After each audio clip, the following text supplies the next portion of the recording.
janvier 2020, Meghan Markle et Harry prenaient de court la famille royale en annonçant leur volonté de renoncer à leurs fonctions royales.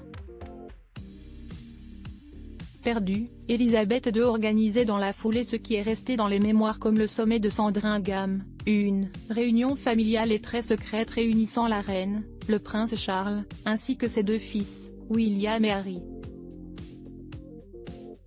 3 ans après, on en apprend un peu plus sur les dessous de cet événement.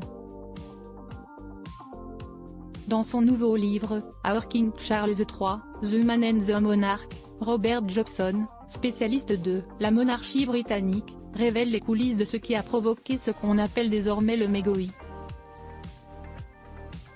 Le Daily Mail en a publié les bonnes feuilles tout le week-end du 8 avril 2023, et le correspondant royal n'est pas avare en anecdotes croustillantes sur la vie des Sussex.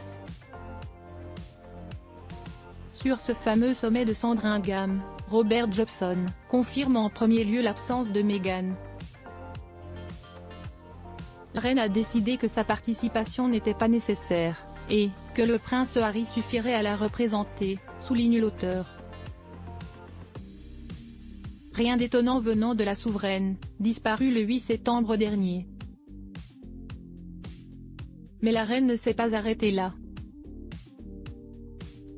Comme nous l'avons dit plus haut, cette réunion était ultra confidentielle, à tel point craignant que la reine a fait vérifier l'absence de micro sur les lieux quelques minutes avant le conseil de famille à la grande demeure royale située dans le Norfolk.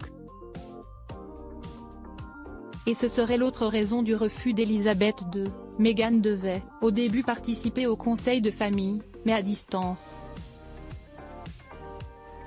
Un moyen que la souveraine n'a pas jugé assez sûr selon Robert Jobson, la conversation vidéo n'aurait pas été assez sûre, Charles et William n'ayant pas les compétences pour détecter si celle-ci était en train d'être enregistrée ou ne sachant pas si Meghan n'était pas accompagnée d'un témoin invisible. Meghan Markle honorée. Résultat, l'appel de Meghan n'aura jamais lieu. Et les médias britanniques évoqueront un art de mégoï, notamment à l'analyse des termes employés par la reine Elisabeth II dans communiqué pour qualifier le prince Harry et son épouse Meghan Markle ne font guère de doute, le couple, qui renonce à utiliser ses titres royaux, semble quasiment rayé de la liste. Ce ne sont plus des membres actifs de la famille royale. Autre révélation du livre du correspondant royal, mis en avant par le tabloïd anglais, un malheureux incident commis par le prince Harry alors qu'il n'était encore qu'un enfant. Quand il avait 8 ans, il s'était très mal comporté lors d'une sortie à bord d'un bus londonien avec son frère et sa mère Diana. Harry se serait même amusé à moquer l'accent pandjabi du chauffeur du bus.